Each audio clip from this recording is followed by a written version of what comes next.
ibig sabihin po yung ating righteousness ay bunga ng kamatayan ni Kristo sa cross. At yung righteousness by works, walang dugo.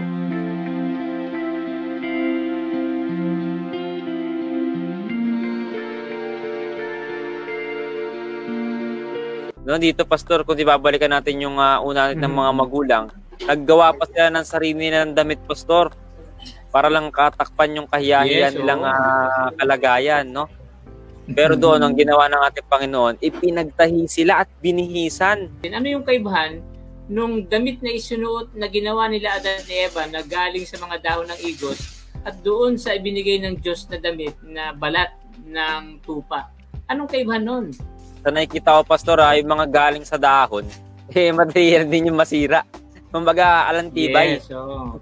Pero yung balat ng tupa, pag nakita mo, pag nakakita tayo, Pastor, nung damit na gawa sa balat ng tupa, yung sweater, yung jacket, mga ganyan, yung kahit nga nung balat ng hayop, Pastor, na ginagawang damit, ay talagang magandang klase, matibay, mamahalin. Ibig sabihin, Pastor, doon pa lang sa paglalarawan ng dalawa na yon, ibang klase yung binibigay ng Diyos sa bawat sa atin.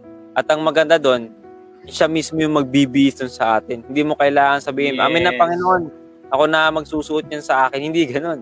Siya mismo ang magbibihis sa bawat isa sa atin. At ang isa pang kaibahan nun, Marco, ay may dugo. Yung dahon kasi, walang dugo yun eh.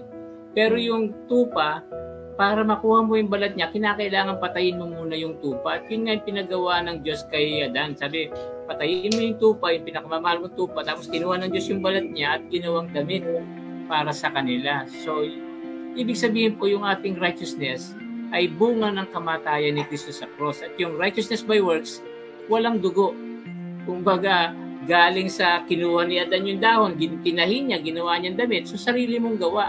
Parang si Cain din, yung offering ni Cain walang dugo dahil mga bunga ng ng tanim niya eh. Pero yung offering ni Abel may dugo dahil yung tupa ay pinatay niya. So yun po yung malaking kaibahan ng righteousness by faith at saka righteousness by works.